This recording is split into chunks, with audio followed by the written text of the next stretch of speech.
I knew it was a way to have meaningful engagement about the race aspect of it, and how we can use theatre and performance to truly have a depth of understanding about what Black and brown people want. Hume sets out essentially that he regards everyone who is not white to be inferior. He says that there is no sciences, no civilization, no culture that can be attributed to people who don't look like himself. Who was David Hume? What did he do? What are the consequences of his work? And it's also important to hold two ideas that are so different, that as a philosopher, he contributed to society a great deal, but also there are some aspect of that history that is complex, and how we explore that story together.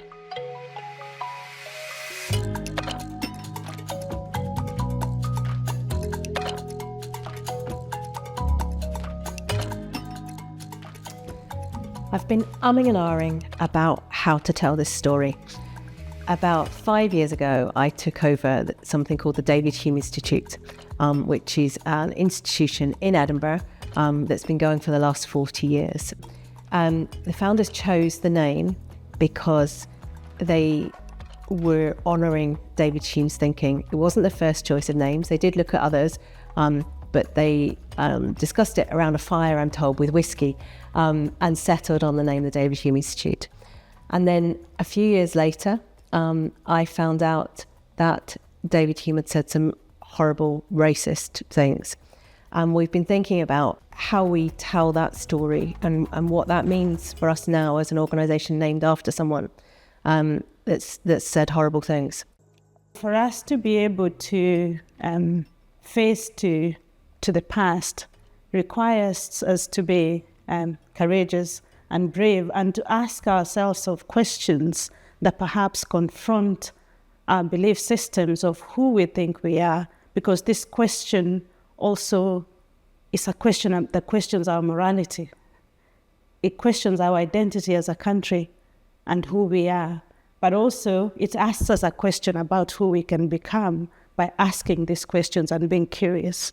So we've kind of been on a bit of a journey, but one of the most profound people that we spoke to, and we've spoken to a lot of people about what does this mean today in this modern world to be named after someone that's now known to be a racist.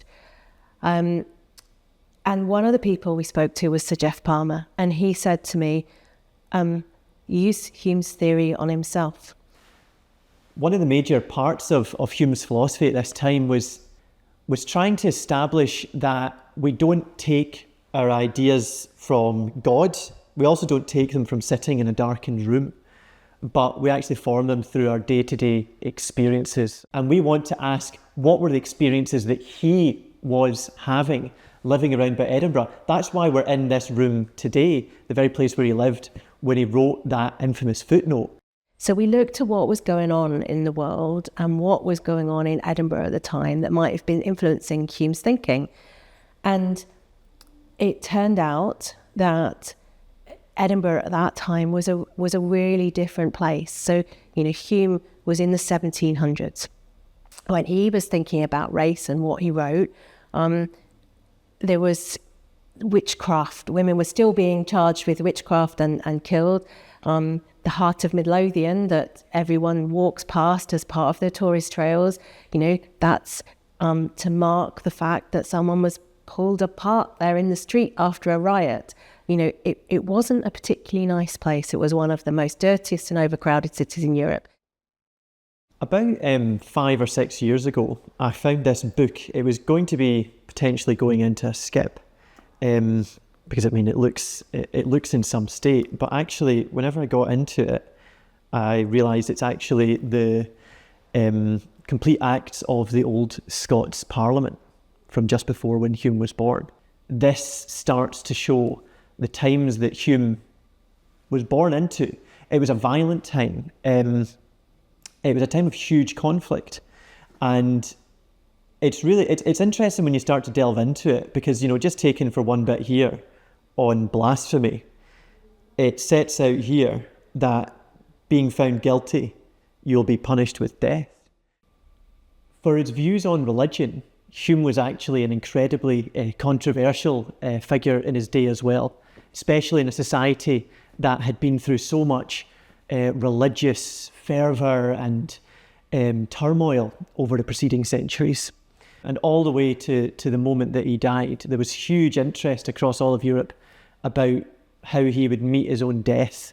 And afterwards, when he was buried on Calton Hill, where you can still see today, people stood round his grave with muskets loaded for fear that a baying mob would come and try to desecrate his grave.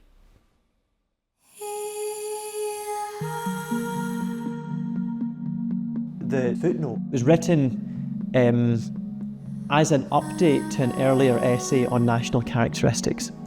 And within it, Hume sets out essentially that he regards everyone who is not white to be inferior.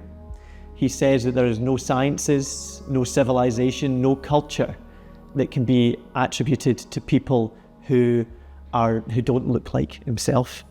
People have said to me, well, you know, of course Hume was just a man of his time. He didn't know any black people, so that made me curious. Did he? Was it really a white uniform country? You know, I, a few years ago, went to see the James plays at Festival Theatre, and it made you realise that there were black people living in Edinburgh at that time, and that was before Hume. So the more we looked into it, the more we found out, yeah, he did know them. Hume mentions very specifically this. He talks about him as a man from Jamaica who's spoken about a lot and refers to as parroting other people.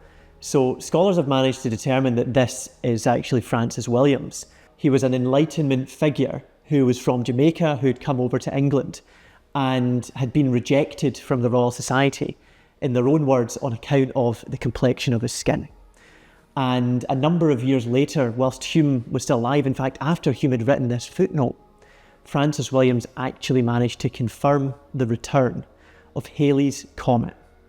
And this was significant, not just as a general astronomical observation, but because it actually managed to prove that the principles that were upheld by Newtonian physics actually checked out. And even in Edinburgh itself, there were Enlightenment figures who were black. For example, Ignatius Sancho was renowned across all of Europe as a great polymath, and he actually had dinner on Queen Street, just around the corner from David Hume's house, near the end of his life, along with a number of people who were friends with David Hume. So he would have certainly known about these figures. I mean, it's very possible as well he'll have actually met a lot of these figures as well. This was the real beginning of a sense of abolitionism that was spreading across Europe at the time, no small part because there were these black Enlightenment figures coming and speaking to people, and it becoming much more obvious that the evidence just didn't stack up in favour of this account of people being so different. Indeed, sort of later on, a wee bit after the footnote, the Reverend James Beattie actually spoke out against it, talking instead about the unity of humankind and breaking down, for example, how could you possibly say this? Have you not seen the Aztecs? Have you not heard of the University of Timbuktu or the huge cities in China? It just didn't stack up. It would be a complete folly to think that Hume was living in a homogeneously white society. So that does beg the question, even against this overwhelming body of, as I say, evidence, why did David Hume stick to his guns on this particular footnote? I think curiosity is a radical act of questioning. And what it does is not to provide us with the answers, but to help us to ask the questions that can lead us to come to our own sort of understanding of his legacy.